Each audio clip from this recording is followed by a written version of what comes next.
Hi, I'm Philip. Before we continue, I just want to mention that 97.8% of the people watching our videos aren't subscribed. So if you enjoy our stories, please take a second to hit that subscribe button. It really helps us keep making more videos for you. I never thought I'd be kicked out of my own wife's funeral. Emma and I had been married for 6 years when cancer took her. Throughout her illness, my mother-in-law, Veronica, had always found ways to insert herself between us. "Philip, you're not making her comfortable enough," Veronica would say, adjusting Emma's pillows while I stood helplessly in the doorway of our bedroom.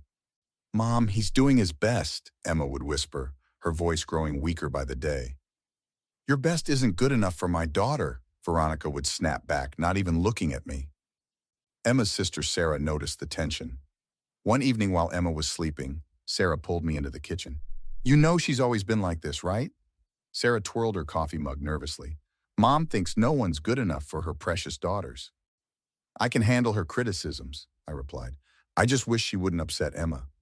"That's the thing about Mom," Sarah leaned closer. "She doesn't care who she upsets, as long as she gets her way."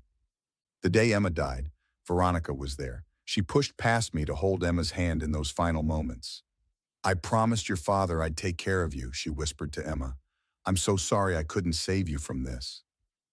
The funeral arrangements quickly spiraled out of my control.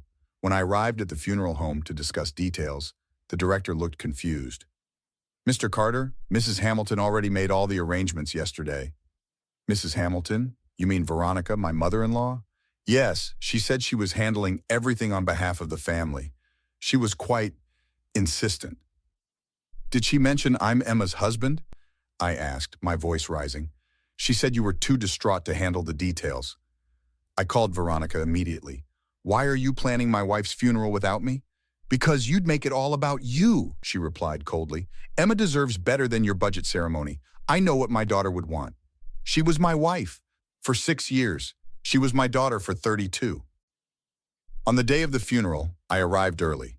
Veronica was directing florists, ignoring me completely. Sarah approached, squeezing my arm sympathetically. "I tried talking to her," she whispered. "She won't budge." "On what?" I asked. "The seating arrangement. She's put you in the second row." Before I could respond, Emma's father Jackson approached. Unlike his wife, grief had softened him. "Phil," his voice cracked, "how are you holding up, son?" "Your wife planned this entire funeral without me, Jackson. Did you know that?"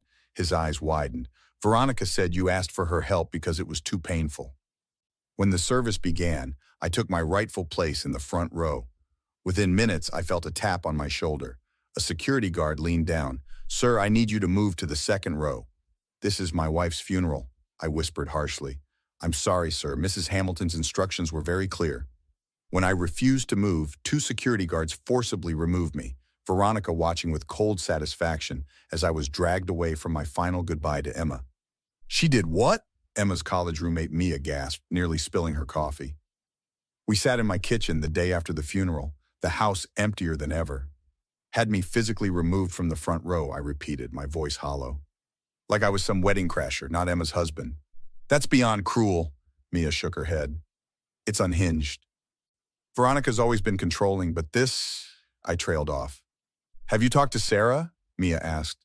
"She called last night completely mortified, said Veronica told the family I was making a scene and had to be removed." The doorbell rang. Sarah stood on the porch, eyes red-rimmed. "I brought Emma's journals," she said, holding out a box. "Mom doesn't know I took them." "Journals?" I frowned. "Emma kept journals?" "Since she was diagnosed. Mom's been keeping them at her house, saying Emma asked her to." Sarah's voice hardened. "She's lying. Emma would have wanted you to have them." We spread the journals across the kitchen table. The most recent one contained entries from Emma's final months. "Listen to this," I said, reading aloud. "Mom's trying to convince me to change our will. She keeps saying Philip might remarry and squander what should stay in the family. I tried explaining that Philip would never do that, but she won't listen." Sarah's face paled. "There's more, isn't there?" I flipped through pages. Emma writes about Veronica trying to get her to sign power of attorney documents while I was at work. The doorbell rang again. This time it was Jackson, Emma's father. "Phil," he nodded awkwardly.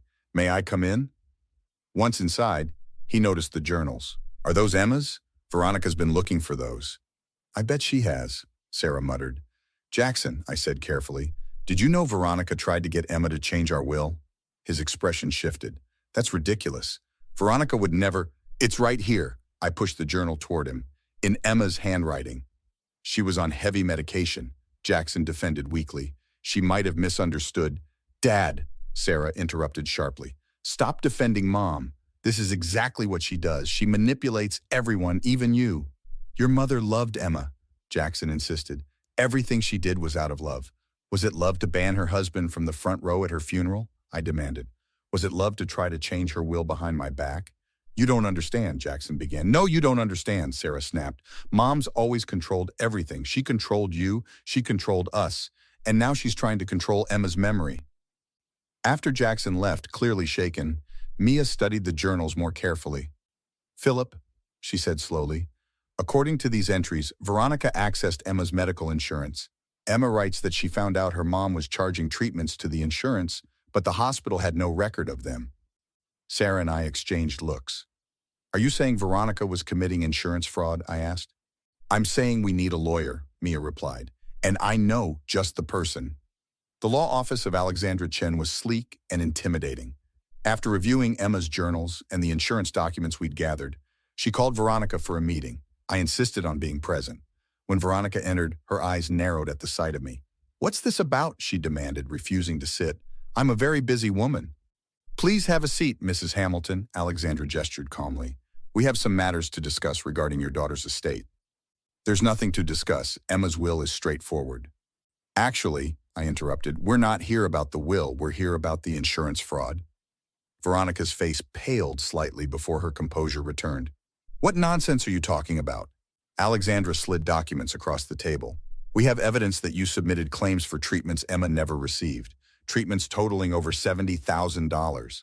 That's absurd, Veronica scoffed. I helped manage Emma's care. Everything was legitimate. Then you won't mind if we verify that with the hospitals? Alexandra asked smoothly. Because according to their records, Emma wasn't even present on these dates.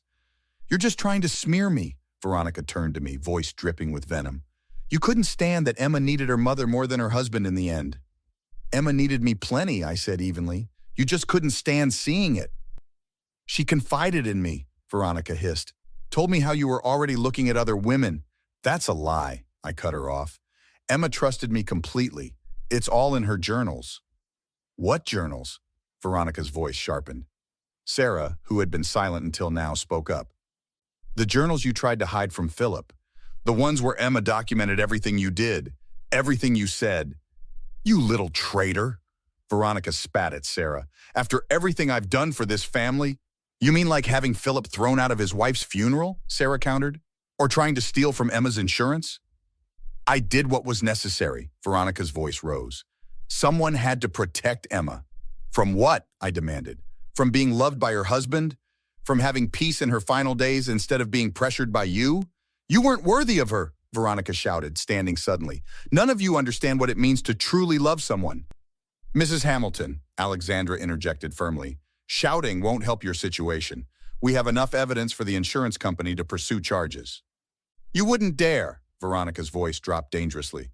If you pursue this, I'll make sure everyone knows what kind of man you really are, Philip. I have friends, connections. I'll destroy whatever's left of your reputation. She grabbed her purse and jabbed a finger at me. This isn't over. You'll regret this. I promise you that. As she stormed toward the door, she turned back. You think you've won? I'll make sure you never see a penny of Emma's money. I'll contest everything. The threat hung in the air as Veronica slammed the door behind her. 2 months later, I sat in the courthouse hallway with Sarah, waiting for Veronica's sentencing. The insurance fraud case had been irrefutable, with multiple fabricated claims documented meticulously. Do you think she'll actually go to jail? Sarah asked, nervously fidgeting with her phone. Alexandra says it's likely, I replied. The judge doesn't take kindly to people defrauding terminal cancer patients, even if it was her own daughter. Jackson approached, looking aged beyond his years. I still can't believe it came to this. You could have stopped her, Sarah said quietly. You always could have. I know, he sighed heavily. I failed both my daughters, and you too, Phil. Inside the courtroom, Veronica sat rigidly beside her lawyer. When given the opportunity to speak, she turned to address me directly. Philip, her voice wavered slightly. I want to apologize for how things escalated. I was overwhelmed with grief, not thinking clearly. Emma would want us to make peace.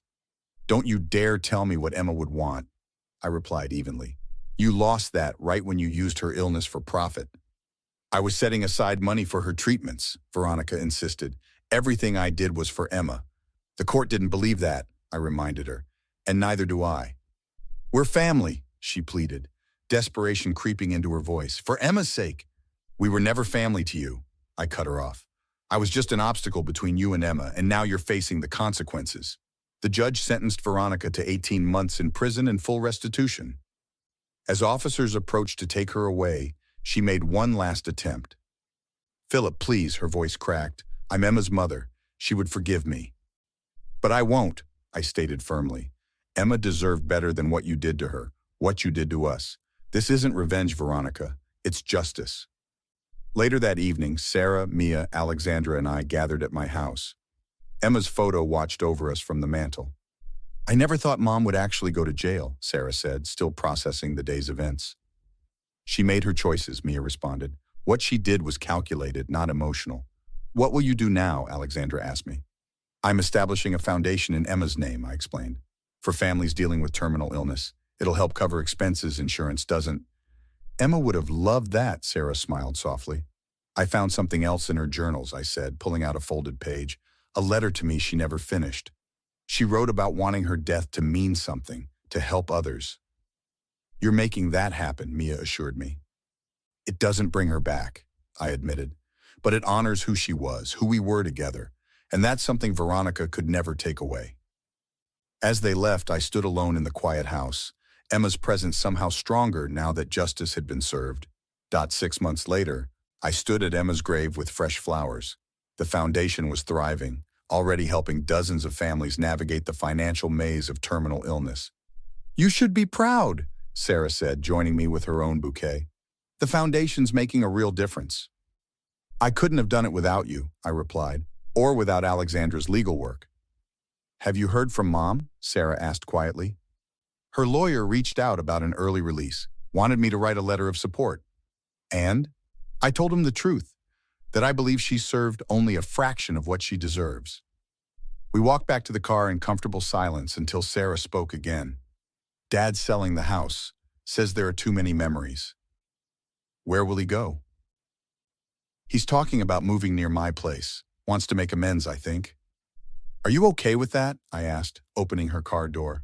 I'm working on forgiveness, Sarah admitted. Not for Mom, but for him. He was as much a victim of her manipulation as anyone. Later that week, I received a letter from prison Veronica's handwriting on the envelope. I nearly threw it away unopened, but curiosity won out. Dear Philip, it began, by now you must feel vindicated. You've taken everything from me, my freedom, my reputation, even my daughter's memory. I hope you're satisfied with your revenge. I folded the letter and laughed quietly to myself. Even now, she couldn't see her own culpability. That evening, Mia called with news. You won't believe this, her voice bubbled with excitement. Remember those insurance documents we found? The fraud wasn't just with Emma's policy. The investigator found similar patterns going back years. Multiple policies, multiple claims. She was doing this before Emma got sick? I asked, stunned. Apparently, it was her retirement plan, Mia explained. They're opening 3 more cases against her. As I hung up, Emma's last unfinished journal entry came to mind. If there's one thing I've learned through all this pain, it's that the truth always finds its way to the surface. I just hope when it does, Philip finds peace knowing he was always enough, always everything I needed. What would you have done in my situation? Would you have pursued justice or tried to make peace for family's sake? Let us know in the comments, and don't forget to like and subscribe if you enjoyed this story.